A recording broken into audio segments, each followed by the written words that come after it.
ہاں البتہ خواتین سر ڈھانپیں گی، سر پر کپڑا ہو اور چہرے کا پردہ اس طرح کریں کہ چہرے کو کپڑا نہ لگے۔ نمبر 2، سلا ہوا کپڑا مردوں کے لیے پہننا ممنوع ہے، خواتین پہن سکتی ہیں۔ نمبر 3، جسم یا احرام کی چادروں کو خوشبو لگانا ممنوع ہے۔ ایک بات یاد رکھیں کہ جب آپ احرام باندھ رہے ہوں اس وقت اگر خوشبو لگا لی ہے تو وہ منع نہیں ہے، احرام کی نیت کر لینے اور تلبیہ پڑھ لینے کے بعد اب خوشبو لگانا جائز نہیں ہے۔ خوشبودار تیل یا خوشبودار صابن استعمال کرنا یہ بھی جائز نہیں ہے، اس کو بھی آپ استعمال نہیں کر سکتے۔ نمبر 4، بدن کے کسی حصے کے بال کاٹنا یا مونڈنا یہ بھی جائز نہیں، پہلے آپ کر لیں تو بہت اچھا ہے، جب احرام کی نیت اور تلبیہ شروع ہو گیا اب نہیں۔ نمبر 5، ناخن کاٹنا۔ نمبر 6، بوسو کنار کرنا، شہوت سے ہاتھ لگانا، شہوت کی باتیں کرنا یا احرام کے بعد ہم بستری کرنا جائز نہیں۔ نمبر 7، سر، جسم یا کپڑے ان کی جوں کو مارنا یا جوں مارنے کے لیے کپڑے کو دھوپ میں ڈالنا جائز نہیں۔ نمبر 8، لڑائی جھگڑا کرنا، احرام کی حالت میں گالم گلوچ یا دیگر گناہ کرنا جائز نہیں۔ نمبر 9، مرد کے لیے ایسا جوتا پہننا جس سے پاؤں کی ابری ہوئی ہڈی چھپ جائے، وہ ہم نے پوری تفصیل عرض کر دی ہے اہمیت کے ساتھ، عورت ہر قسم کا جوتا پہن سکتی ہے۔ مرد کے لیے جرابیں پہننا منع ہے، البتہ پاؤں کو چادر یا رومال سے ڈھانپنا جائز ہے۔ مثلا وہ بلڈنگ میں گیا، اے سی فل چلا ہوا تھا تو اس کو سردی لگنے لگی تو اپنے پاؤں پر وہ چادر ڈال سکتا ہے، رومال ڈال سکتا ہے، یا وہ جا رہا تھا پاؤں میں کچھ مسئلہ ہے، مکھیاں بیٹھتی ہیں تو اوپر یہ چیز رکھ سکتا ہے۔ خشکی کے جانور کا شکار کرنا یا شکار میں تعاون کرنا جائز نہیں۔ مکروہ کا بدن سے میل کچیل دور کرنا یہ مکروہ ہے، بس جس طرح ہے اسی طرح انسان ہو۔ کپڑے یا تولیے سے منہ پونجنا یہ مکروہ ہے، ہاں ہاتھ سے اگر منہ کو صاف کر لیا جائے تو پھر بہت اچھا ہے، بہت اچھا ہے۔ آپ نے وضو کیا تو اپنے چہرے کو اور اپنا جو ہے وہ منہ آپ نے صاف کرنا ہے تو تولیے سے صاف نہ کریں، کر لیا تو مکروہ ہے، اس پر دم وغیرہ نہیں آئے گا، البتہ اس طرح کرنا مکروہ ہے۔ بغیر خوشبو والے صابن سے بدن دھونا یہ مکروہ ہے، کیوں؟ اس سے میل کچیل دور ہو جائے گی، میل کچیل دور نہیں کرنی، دور کی گئی بغیر خوشبو والے صابن کے تو مکروہ ہے۔ خوشبو سونگھنا یہ مکروہ ہے، البتہ اگر خود بخود آپ کہیں جا رہے تھے کسی نے خوشبو لگائی ہوئی تھی، خود بخود خوشبو ناک پر پہنچ جائے تو مکروہ نہیں۔ خوشبودار پھل اور پھول سونگھنا، بالوں کو اتنی شدت سے کھجلانا کہ بال گرنے لگے، اگر آہستہ آہستہ کھجلایا گیا اور بال نہ گرے تو بالکل درست ہے۔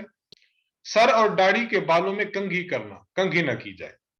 خوشبودار کھانا بغیر پکا ہوا کھانا، البتہ پکا ہوا خوشبودار کھانا مکروہ نہیں ہے۔ بعض دفعہ آپ کوئی ایسا حلوہ وہاں پر کھاتے ہیں کہ جس میں زعفران ڈالا ہوتا ہے، پکا کر ڈالا جاتا ہے تو پھر مکروہ نہیں ہے۔ اچھا بعض کام ایسے ہیں جو بعض کام جائز ہیں، مثلا تازگی کے حصول یا گرد و غبار کو دور کرنے کے لیے آپ غسل کریں، ٹھیک ہے، لیکن وہ صابن وغیرہ استعمال نہ کریں، جسم کو اتنا رگڑ کر نہ دھوئیں کہ جسم سے میل کچیل دور ہو۔ اینک لگانا چاہیں لگا سکتے ہیں، چھتری استعمال کرنا چاہیں کر سکتے ہیں، لیکن واضح ہے کہ سر سے اوپر ہو چھتری۔ آئینہ اگر کوئی دیکھنا چاہے، مسواک کرنا چاہے، انگوٹھی پہننا چاہے، گھڑی پہننا چاہے بالکل جائز ہے، پہنا جا سکتا ہے، بیلٹ پہننا چاہے۔ عورت کے لیے دستانے پہننا یہ جائز ہے، افضل تو یہ ہے کہ نہ پہنے، لیکن اگر پہنے تو جائز ہے، جس طرح پہلے عرض کیا، البتہ مردوں کے لیے دستانے پہننا جائز نہیں ہے۔ احرام کی چادر پر بیلٹ باندھ لیا جائے جائز ہے۔ بغیر خوشبو ملا ہوا شربت پینا، خوشبو ملی ہو تو اس سے بچنا چاہیے، معمولی سی مقدار ہی کیوں نہ، وگرنہ صدقہ واجب ہوگا۔